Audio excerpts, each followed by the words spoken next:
दोस्तों, इतनी रात को मेरे लाइव आकर आपको आगाह करना मैं समझता हूं कि मेरी जिम्मेदारी, और मैं लगातार 2 दिन से आपको बोल भी रहा हूं। मुल्क बहुत खतरनाक दौर से गुजरने वाला है। पूरी दुनिया के अंदर कोरोना ने जिस तरह से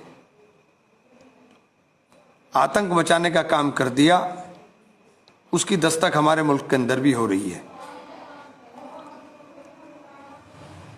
लेकिन बहुत ही अफसोसनाक बात है कि हम लोग इसको समझ नहीं पा रहे हैं। हमारी समझ के अंदर ये मजाक हो रहा है। ये मजाक नहीं है। इटली के प्राइम मिनिस्टर ने हाथ खड़े कर दिए कि मैं कुछ कर नहीं सकता हूं अब, और अब हमारे हाथ से बात निकल गई। और इटली वो देश है जिस देश के अंदर हेल्थ केयर के अंदर वो दुनिया में नंबर 2 पर है। हिंदुस्तान 112 पर है। हिंदुस्तान के अंदर 87,000 पेशेंट पर एक आइसोलेशन बेड है। लगभग 12,000 लोगों पर एक डॉक्टर है। इतनी खराब पोजीशन के अंदर अगर खुदा न खास्ता ये बीमारी हमारे यहां घुस गई तो कोई रास्ता हमारे पास कंट्रोल करने का नहीं। प्राइम मिनिस्टर ने कहा लॉकडाउन हो, और मैं पहले दिन से कह रहा हूं कि लॉकडाउन एक दिन का नहीं होगा। ये हमें 15 दिन लॉकडाउन के झेलने के लिए तैयार रहना चाहिए, 15 से 20 दिन।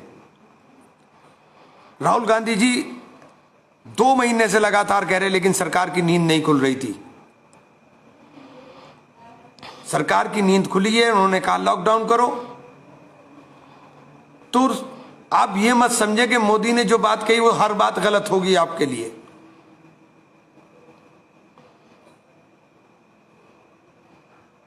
ये वक्त किसी के ऊपर आरोप प्रत्यारोप का नहीं है। खतरा बिल्कुल सर के ऊपर मंडरा रहा है। अगर खुदा न खास्ता ये बीमारी घुस गई तो ये तय समझ लीजिएगा कि किस घर में से कितने जनाजे होंगे, इसकी गिनती भी नहीं कर पाओगे आप।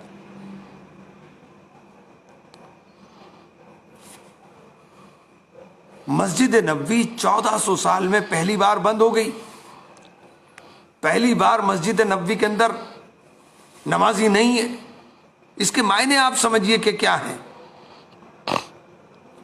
नमाज हमारी घर पर भी अदा होगी। इन हालात के अंदर जो पढ़े लिखे लोग हैं, हदीस पढ़िए, और जो हदीस कह रही है, हदीस से बड़े मैं और आप नहीं हो सकते। वो तमाम वाकयात मैं गिनवा सकता हूं हदीस की रोशनी के अंदर कि जब इस तरह के हुक्म हुए। आज का माहौल, आज का पूरे दुनिया का माहौल देख करके ईरान के अंदर हाल देखिए। ईरान और सऊदी अरब बराबर बराबर के मुल्क हैं, लेकिन सऊदी अरब ने लॉकडाउन कर करके उस आने वाली खतरे को भांप करके उन तमाम चीजों को पहले ही रोकने का काम मुल्क के अंदर कर दिया।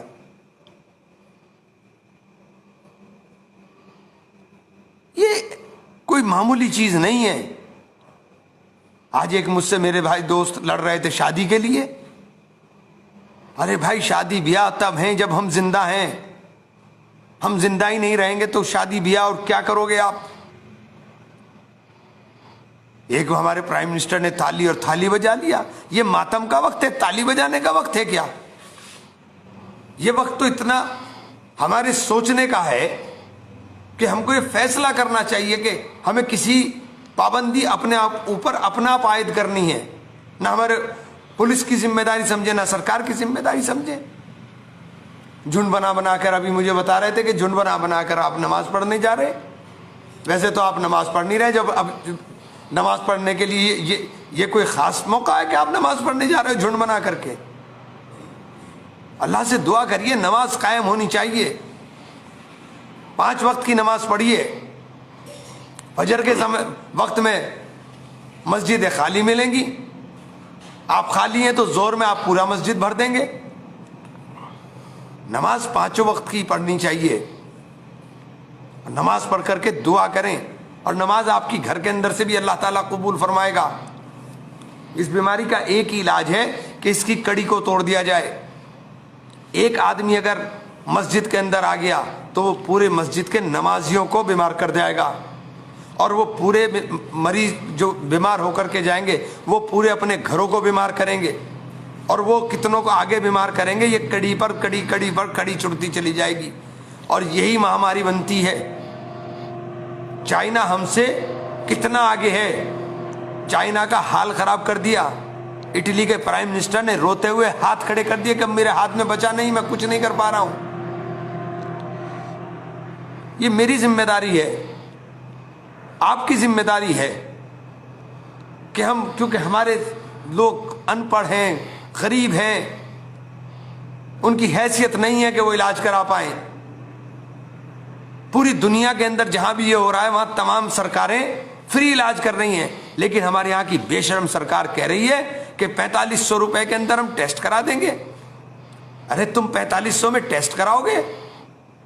जिसके पास 45 रुपए खाने के नहीं है वो 4500 का टेस्ट कहां से करा लेगा? इन हालात को समझिए, खुदाया समझिए इन हालात को। मेरी बात कड़वी लग रही होगी इस वक्त आपको महसूस हो रहा होगा कि इमरान बहुत गलत बोल रहा है, और अल्लाह करे मैं गलत बोलना साबित हो जाऊं। अल्लाह करे कि जो मैं कह रहा हूं वो गलत साबित हो जाए, लेकिन 1% अगर ये सही साबित हो गया तो सब समझ में आएगा कि इमरान की बात मान ली होती तो बहुत बेहतर होता। खुदाया अपने घरों के अंदर रहें। ये 31 तारीख तक बहुत खराब है। ये 3rd स्टेज है 31 तारीख तक, और ये 26 अप्रैल तक हमारे लिए बेइंतहा सख्त वक्त है। 26 अप्रैल तक बहुत सख्त वक्त है हमारे लिए। अल्लाह ताला से दुआ करें, नमाज पढ़ें, तो दुआ करें कि अल्लाह ताला सबके ऊपर रहम फरमाए, मुल्क पर रहम फरमाए। ये खुदा का अजाब है जो पूरी दुनिया के अंदर नाजिल हो रहा है। अपने अमाल ठीक करें। मैं यही गुजारिश करना चाहता हूं कि खुदा के लिए इस कड़ी को तोड़ने के अंदर अपनी मदद करें, किसी की मदद नहीं, अपनी मदद करें। ये जो कड़ी पर कड़ी जुड़ने वाली है, इस कड़ी से कड़ी, क्योंकि ये बीमारी हवा में नहीं है। आप छोटी सी बात आपको समझाता हूं। मुझे ये वायरस हो गया, मेरे अंदर एंटीबॉडीज बहुत ज़्यादा है, मेरे अंदर ये अंदर जो इम्यून सिस्टम है मेरा मजबूत है, तो वो वायरस मुझ पर तो असर करेगा नहीं। लेकिन मैं अपने दूसरा साथी जिसका इम्यून सिस्टम कमज़ोर है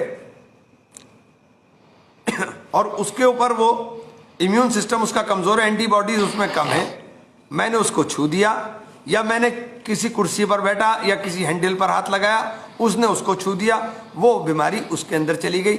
मेरे ऊपर तो असर नहीं हुआ, लेकिन उसके ऊपर असर हुआ और वो बीमार पड़ गया। इसी तरह से ये एक कड़ी पर कड़ी जुड़ती चली जाएगी, और इससे बचने का एक इलाज है कि इस कड़ी को ब्रेक किया जाए, अपने घर के अंदर अपने आप को कैद कर लिया जाए।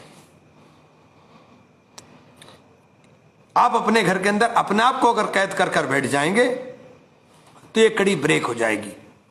यारी, दोस्ती, मिलना जुलना, शादी ब्याह, ये सब तमाम चीजें तब होंगी जब आप जिंदा होंगे।